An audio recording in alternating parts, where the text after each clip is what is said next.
শুধুমাত্র বেসন গুলে চিড়ের মধ্যে দিয়ে তৈরি করে নিন অবাক করার মতো একটা রেসিপি। নমস্কার বন্ধুরা, যে রেসিপিটি আজকের আমি আপনাদের সঙ্গে শেয়ার করব, একবার বানালে বারে বারে বানাতে ইচ্ছা করবে, এতটাই টেস্টি খেতে হয়। তো চলুন শুরু করা যাক। রেসিপিটি আমি তৈরি করব, তার জন্য সবার প্রথমে একটা পাত্রের মধ্যে আমি নিয়ে নেব পরিমাণ মতো বেসন। আমি এখানে ছোলার বেসন ব্যবহার করছি। আপনারা চাইলে যে কোনো ধরনের বেসন দিয়ে রেসিপিটি করতে পারেন। আমি এখানে মোটামুটি ছোট্ট হাতা 3 হাতা পরিমাণে বেসন নিয়ে নিয়েছি। দিয়ে দিলাম অল্প একটু লবণ, আর দিয়ে দেব অল্প একটু হলুদের গুঁড়ো, দিয়ে দিচ্ছি লাল লঙ্কার গুঁড়ো। ঝালটা নিজেদের মতো কম বেশি করে নিয়ে নেবেন। এবারে একটা হ্যান্ড মিক্সারের সাহায্যে প্রথমে শুকনো উপকরণগুলো বেসনের সঙ্গে খুব ভালো করে মিশিয়ে নিলাম। এবারে দেখুন, এখানে আমি 1 কাপ জল নিয়েছি। অল্প অল্প করে জল দিয়ে খুব ভালো একটা ব্যাটার তৈরি করব। মোটামুটি খুব একটা পাতলা হবে না বা একদম গাঢ়ও থাকবে না, এই রকমভাবে তৈরি করতে হবে। এখানে দেখুন, আমি আপনাদেরকে জলের পরিমাণটা দেখিয়ে দেব, আর ব্যাটারের কনসেন্ট্রেশনটা কেমন থাকবে সেটাও দেখিয়ে দেব। দেখুন, আমি এখানে এইভাবে একটা ব্যাটার তৈরি করেছি। এই দেখুন, 1 কাপ জল আমার পুরোটাই লেগেছে, আর এইরকম গাঢ় ভাব রেখে আমি একটা ব্যাটার তৈরি করে নিলাম। এবারে এটাকে সাইড করে দেব। এবারে নিয়ে নিলাম একটা পাত্র, আর একটা এরকম ধরনের ছাঁকনি নিয়ে নিতে হবে। তার মধ্যে আমি প্রথমে চিড়ে দিয়ে দেব। আমি এখানে মোটামুটি 1 বাটি চিড়ে এখানে নিয়েছি দেখুন। আর ছাঁকনিটাকে একটু ভালো করে চেলে নেব, যাতে গুঁড়ো গুঁড়ো যেগুলো থাকে চিড়ের সেটা বেরিয়ে যাবে। আর একটু বেছে নিতে হবে, দেখবেন ধানের শীষ থাকে বা অনেক রকম ছোটোখাটো এটা ওটা থাকে, সেগুলোকে ভালো করে বেছে নিতে হবে। দেখুন, আমি ভালো করে এটাকে বেছে পরিষ্কার করে নিলাম। আমি এখানে পাতলা চিড়ে ব্যবহার করছি। আপনারা রেসিপিটি তৈরি করার জন্য পাতলা চিড়েটাই ব্যবহার করবেন, দেখবেন তাতে রেসিপিটি ভীষণ ভালো হবে। এবারে বড় একটা পাত্র নিয়ে নিয়েছি, তার মধ্যে প্রথমে চিড়েগুলোকে দিয়ে দিলাম। এবারে এর মধ্যেই আমি যে আগের থেকে বেসনটাকে গুলে রাখলাম, ওই বেসনটাকে সমস্তটাই দিয়ে দেব। বেসনের গাঢ় ভাবটা আপনারা দেখে বুঝতে পারছেন, খুব একটা কিন্তু পাতলা হবে না। সমস্ত বেসনটাকে দিয়ে এবারে হ্যান্ড মিক্সারের সাহায্যে বেসন চিড়ে সমস্তটাই মিশিয়ে নেব। এবারে যে পাত্রের মধ্যে আমি বেসনটা গুলেছিলাম, ওর মধ্যে আমি মোটামুটি 1/2 কাপ পরিমাণে জল দিয়ে ভালো করে ধুয়ে সেটা দিয়ে দিলাম। তো এবারে দেখুন, চিড়েটাকে সব কিছুর সাথে ভালো করে মিশিয়ে ঢাকনা দিয়ে রেখে দেব। এবারে নিয়ে নিতে হবে একটা মিক্সিং জার। জারের মধ্যে সবার প্রথমে আমি দেব 1 কাপ পরিমাণে টক দই। তারপরে আমি দিয়ে দেব 1 মুঠো মতো একদম টাটকা ধনেপাতা, আর দিয়ে দেব ঝালের জন্য 2টো কাঁচা লঙ্কা। দিয়ে দিচ্ছি অল্প একটু চীনাবাদাম, আর স্বাদের জন্য লবণ দিয়ে খুব ভালো করে মিহি করে একটা ব্যাটার তৈরি করে নিয়েছি। এই দেখুন, ব্যাটারটা যতটা পাতলা মনে হচ্ছে, এটা শেষ পর্যন্ত দেখবেন একদম গাঢ় হয়ে যাবে। দেখুন, এটা আমি রেডি করে নিলাম। এবারে এর মধ্যে একটা ফোড়ন দেব, যার জন্য এটা টেস্ট আরও দারুণ আসবে। 2টো শুকনো লঙ্কা দিয়ে দিলাম তেলের মধ্যে, দিয়ে দিচ্ছি অল্প একটু কালো সর্ষে, আর দিয়ে দেবো খুব সামান্য পরিমাণে কাশ্মীরি লঙ্কার গুঁড়ো। দিয়ে এইটাকে আমি এখন এর মধ্যে ঢেলে দেবো। ব্যাস, তৈরি হয়ে গেল ভীষণই চটপটা আর মুখরোচক একটা চাটনির রেসিপি। যেহেতু এটা দই দিয়ে তৈরি করা আছে, তাই এটা খেতে ভীষণ টেস্টি হয়, আর তার সঙ্গে এটা কিন্তু খুবই হেলদি।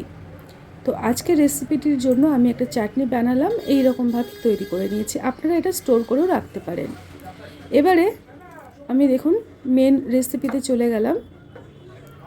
একটা নিয়ে নিতে হবে এই রকম ধরনের আলু। আমি এখানে আমার যে চিড়ে এবং বেসনের অনুপাতে আমি এখানে একটা আলু ব্যবহার করছি। আপনারা যখন রেসিপিটি তৈরি করবেন, আপনারা কিন্তু বুঝে শুনেই করবেন কতটুকু পরিমাণে আপনারা নেবেন। আলুর পরিমাণটা কম বেশি হলে অসুবিধা নেই। আলুগুলোকে ছোট ছোট করে কেটে ভালো করে ধুয়ে নিয়েছি। এবারে নিয়ে নিয়েছি একটা মিক্সিং জার। জারের মধ্যে আমি প্রথমে আলুগুলোকে দিয়ে দিলাম। দেখুন, এবারে আগের থেকে যে বেসন আর চিড়ে দিয়ে যে ব্যাটারটা রেডি করে একটা রেখেছিলাম, দেখুন এটাকে আমি এবারে একটু আমি দেখিয়ে দিচ্ছি। এই দেখুন কতটা টাইট হয়ে বসে গেছে। এবার সমস্তটাই ওই মিক্সিং জারের মধ্যে আমি দিয়ে দেবো। খাই খাই অনুর রান্নাঘরের প্রত্যেকটি রেসিপি হয় সহজ, সরল আর সাধারণ। এই রকমই নিত্য নতুন রেসিপি পেতে খাই খাই অনুর রান্নাঘরের চ্যানেলটিকে সাবস্ক্রাইব করে নিতে পারেন। আর ভালো লাগলে লাইক আর কমেন্টস করতে কিন্তু একদম ভুলবেন না আপনাদের রেসিপিটি কেমন লেগেছে।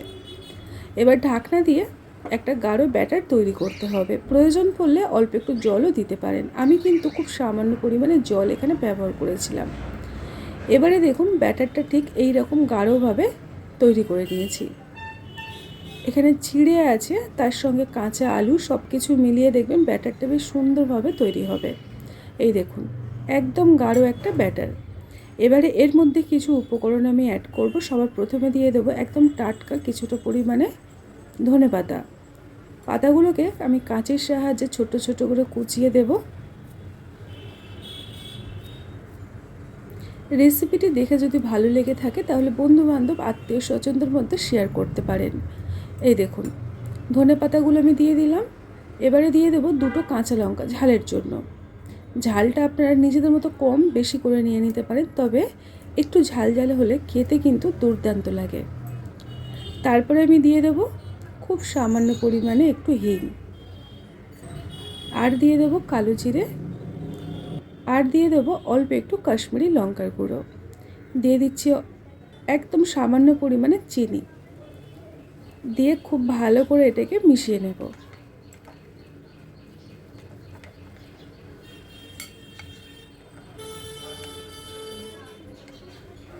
খুব বেশি ফ্যাটানোর দরকার পড়বে না। এইভাবে সমস্ত উপকরণ দিয়ে ভালো করে এটাকে মিশিয়ে ঢাকনা দিয়ে রেখে দিলাম। ঠিক 5টা মিনিট পরে আমি ফিরে এসেছি, আর ঢাকনাটাকে খুলে আবারও খুব ভালো করে সমস্ত কিছু চামচের সাহায্যে মিশিয়ে নেব। কিছুক্ষণ মিশিয়ে অবশ্যই করে উপকরণগুলো দিয়ে যখন মিশিয়ে নেবেন কিছুক্ষণ রেখে দেবেন। এতে করে দেখবেন খুব সুন্দরভাবে সব কিছু মিশে যাবে। এবারে হাতটাকে একটু জল জলে ভাব করে নেব, নিয়ে ছোট ছোট এইরকমভাবে দেখুন তৈরি করে নিতে হবে। নিয়ে কড়াইয়ের মধ্যে তেল গরম করে আমি এবারে এগুলোকে ডিপ ফ্রাই করব।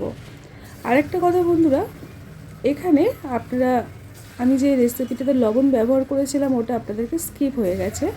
প্রয়োজন মতো লবণও দিয়ে দিতে হবে। এবারে ছোট্ট ছোট্ট করে একদম গোল গোল বড়ার আকারে ভেজে নেব। লো টু মিডিয়াম ফ্লেমে রেখে ভাজবেন, আর যখন দেখবেন লালচে ভাবটা করার দরকার তাহলে গ্যাসের আঁচটাকে তখন একটু জোরে করে দেবেন। দিয়ে একদম মুচমুচে দেখবেন খেতে হবে, ভিতর থেকে নরম বাইরে থেকে একদম মুচমুচে। আপনাদের যদি বিশ্বাস না হয় একবার হলো এইরকমভাবে বানিয়ে দেখবেন। সম্পূর্ণ নিরামিষ পদ্ধতিতে বানিয়ে দেখালাম।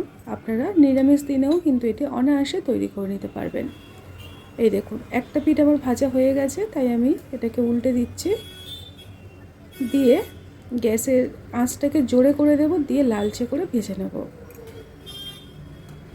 এতটাই মুখরোচক খেতে হয়, বাড়ির বাচ্চা থেকে বড় সবাই ভীষণ খুশি হয়। আর এটা কিন্তু ভীষণই হেলদি একটা রেসিপি। দেখুন আমি এবার একটু লালচে করে নিলাম, নিয়ে তেল ঝরিয়ে সমস্তটা তুলে নেব আলাদা একটা পাত্রে। সন্ধ্যাবেলায় চায়ের সাথে অথবা আপনারা ডাল ভাতের সঙ্গেও এরকমভাবে তৈরি করে খেতে পারবেন।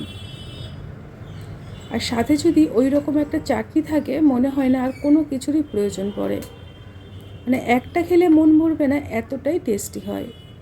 এই দেখুন সমস্তটা ভেজে নিয়েছি, আর বাকি যেগুলো রয়েছে ওগুলো একই রকম পদ্ধতিতে ভেজে নিচ্ছি।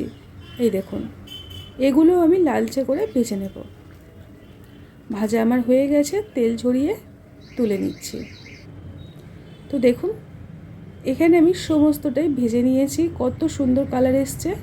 অল্প একটু এখানে আমি চাটনিও অ্যাড করে দিলাম। এবারে গরম গরম আমি আপনাদেরকে ভেঙে দেখাবো কতটা দেখুন মুচমুচে হয়েছে। এটা খেতে কিন্তু দুর্দান্ত হয়। চাটনি দিয়ে ডিপ করে করে খাবেন, একদম মন ভরে যাবে, এতটা টেস্টি হয়। এই দেখুন কত সুন্দর হয়েছে। আজকের মতো এই পর্যন্ত। তার মধ্যে সবাই ভালো থাকবেন আর সুস্থ থাকবেন। টাটা।